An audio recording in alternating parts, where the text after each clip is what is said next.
Good morning बच्चों। बेटा आज जो हमारा टॉपिक है वो है capacitance of a parallel plate capacitor with a conducting slab in between the two plates of the capacitor. जो पिछला टॉपिक था बेटा हमारा वो था with the dielectric slab in between the two plates of capacitor. बिल्कुल सेम उसी तरह से होगा बेटा ये आर्टिकल भी। हमने एक कैपेसिटर ले लिया, हमें पता है कि the capacitance of a parallel plate capacitor with plate area है, जो ये प्लेट्स हैं ये इनका एरिया ए है और plate separation D and with a vacuum or air in between the plates is given by कितना होता है C, इसको हम C नॉट से लिख देते हैं epsilon naught A upon D। इतना होता है बेटा capacitance of a parallel plate capacitor with air A vacuum in between the two plates of capacitor. Clear. और मान लो बेटा इस कैपेसिटर में वही प्लस इसमें पॉजिटिव चार्ज तो ऑटोमेटिकली इसमें कौन सा चार्ज आएगा बेटा by induction negative charge minus Q and let plus minus Q be the charge on the plates of capacitor. ठीक। अब बेटा then what is the electric field between the two plates of capacitor? वो हमें पता है बेटा E is equal to sigma upon epsilon not. तो और किस डायरेक्शन में, पॉजिटिव टू नेगेटिव। तो इलेक्ट्रिक फील्ड बेटा इस डायरेक्शन में है और साथ में इलेक्ट्रिक फील्ड जो होती है between the two plates of the capacitor वो यूनिफॉर्म होती है। और वो कितनी आती है बेटा E naught is equal to, हम इसको E नॉट लिख रहे हैं क्योंकि वो बीच में क्या है बेटा प्लेट के बीच में वैक्यूम है, तो उसके लिए हम सिंबल U नॉट यूज करें। सिग्मा अपॉन एप्सिलॉन नॉट, और सिग्मा होता है बेटा चार्ज पर यूनिट एरिया। ठीक है, इन प्लेट्स के ऊपर चार्ज Q है और एरिया A है, तो एक यूनिट एरिया में जो चार्ज होता है उसको बोलते हैं सरफेस चार्ज डेंसिटी। कितना होता है वो चार्ज पर यूनिट एरिया, तो चार्ज अपॉन है Q अपॉन है। तो इतनी इलेक्ट्रिक फील्ड है बेटा between the two plates of the capacitor. जब बेटा हम इस यहाँ पर इलेक्ट्रिक फील्ड इस डायरेक्शन में, तो मान लो यहाँ पर हम कोई कंडक्टिंग स्लैब इंट्रोड्यूस करते हैं। ठीक है, जिस ये एक स्लैब है लेकिन इसकी थिकनेस कितनी है T है, और ये जो दो प्लेट के बीच का जो डिस्टेंस और डी है मतलब टी जो है इन दोनों से कम है। ठीक। अब आपको पता है जब कंडक्टिंग स्लैब, अब यहाँ पर इलेक्ट्रिक फील्ड है, हमें पता है बेटा जब हम किसी कंडक्टर को इलेक्ट्रिक फील्ड में प्लेस करते हैं तो inside the conductor electric field कितनी बन जाती है, जीरो। क्यों? क्योंकि यहाँ पर बेटा कंडक्टर में बहुत सारे इलेक्ट्रॉन्स होते हैं, फ्री इलेक्ट्रॉन्स, जो फ्री चार्ज होता है क्या होगा, फ्लो करेगा। किस तरह इधर को फोर्स लगेगी, किस तरफ को लगेगी, opposite to the direction of electric field. Electric field यहाँ पर बेटा अप्लाइड इलेक्ट्रिक फील्ड इस डायरेक्शन में E नॉट पॉजिटिव से इधर को। ठीक है, तो इन इलेक्ट्रॉन को फोर्स लगेगी तो यहाँ पर क्या आ जाएगा माइनस क्यू चार्ज आ जाएगा, और इधर उतना ही डेफिशिएंसी हो जाएगी तो उतना ही क्या है बेटा पॉजिटिव चार्ज। और कब तक ये फ्लो होता जाएगा, जब तक जो है अंदर जो इलेक्ट्रिक फील्ड है इन इंड्यूस ईपी इधर को आएगी बेटा। और कब तक होगा, जब जो इंड्यूस इलेक्ट्रिक फील्ड है ये और अप्लाइड इलेक्ट्रिक फील्ड बराबर नहीं हो जाती। जब बराबर हो जाएंगे बेटा तो इलेक्ट्रिक फील्ड इनसाइड तक कितना बच जाएगा ई नॉट माइनस ईपी। जब दोनों बराबर होंगे तो यहाँ पर कितनी हो जाएगी, जीरो। क्योंकि अप्लाइड इलेक्ट्रिक फील्ड के कारण जो फोर्स होती है इलेक्ट्रॉन को बेटा इस तरफ को होगी इन अपोजिट, और ईपी के कारण जो इंड्यूस इलेक्ट्रिक फील्ड इसके कारण कहाँ लगेगी, इस तरफ को। जब दोनों फोर्सेस क्या हो जाएंगी, इक्वल एंड अपोजिट है तो अपोजिट है लेकिन साथ में बराबर हो जाएंगे तो net force on the electron zero हो जाएगा, तो फ्लो स्टॉप हो जाएगा बेटा। ठीक है, और अंदर इलेक्ट्रिक फील्ड कितनी बन जाएगी इनसाइड द कंडक्टर, जीरो।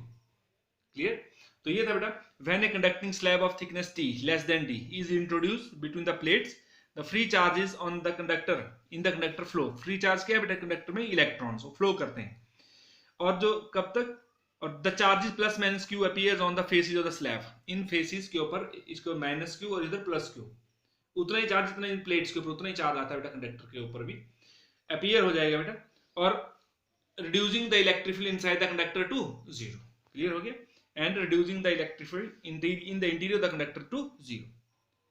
अब बेटा अंदर इलेक्ट्रिक फील्ड जीरो है बट आउटसाइड द कंडक्टर जो कंडक्टिंग स्लैब है इसमें तो वही होगी बेटा कितनी जितनी अप्लाई है, जो कैपेसिटर के अंदर थी उसको हम अप्लाइड इलेक्ट्रिक फील्ड बोल सकते हैं। तो E नॉट है but outside the conductor electric field remains E not. ठीक है, but outside the conducting slab electric field remains E not. अब ध्यान देना बेटा, पहले इलेक्ट्रिक फील्ड जो E नॉट ये D डिस्टेंस पूरे डिस्टेंस में लाई कर रही थी ये इन दो प्लेट के बीच। अब कितने डिस्टेंस में लाई कर रही है, इस T रीजन में नहीं है, T थिकनेस में नहीं है, सिर्फ D माइनस T रीजन में है। Then what is the potential difference between the two plates of capacitor, V is equal to E naught, और कितने डिस्टेंस में लाई कर रही है अब ये D माइनस T। ठीक है, अब साथ में इस थिकनेस में कोई भी इलेक्ट्रिक फील्ड नहीं है तो जीरो इंटू टी, कोई भी यहाँ पर इलेक्ट्रिक फील्ड जीरो तो पोटेंशियल डिफरेंस कितना बेटा, जीरो है। तो V is equal to E naught into d minus t, इतना पोटेंशियल डिफरेंस आएगा। E नॉट की वैल्यू बेटा यहाँ से भरो आप, Q upon epsilon naught A ये आ जाएगा, Q upon epsilon naught A into d minus t. और हमें पता है बेटा एज मान लो C जो है कैपेसिटी है इस कैपेसिटर की after the after introducing the conducting slab in between the two plates of capacitor. Then हमें पता है बेटा जो C होता है कितना था, Q अपॉन V, और V की वैल्यू बेटा यहाँ से ऊपर पुट करो तो कितना बन जाएगा, ये C is equal to Q upon V की वैल्यू ये पुट की Q upon epsilon naught A D minus T, तो Q से Q क्या हो जाएगा बेटा, कैंसिल, एप्सिलॉन नॉट A कहाँ जाएगा बेटा, ऊपर, ये बन जाएगा बेटा हमारे पास।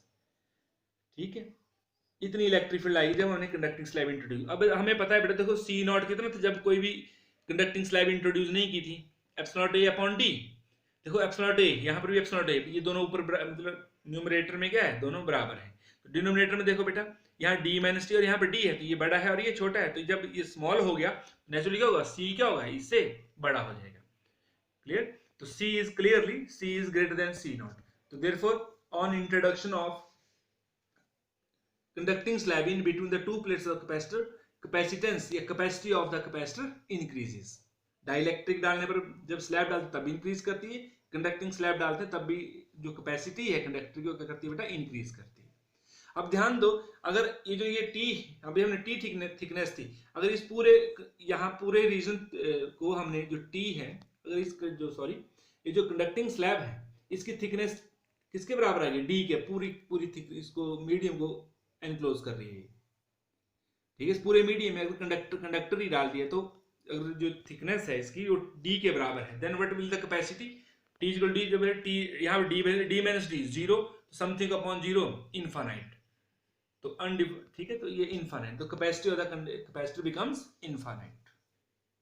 ठीक है, तो ये था बेटा capacitance of a parallel plate capacitor with a conducting slab. Okay बेटा, थैंक यू।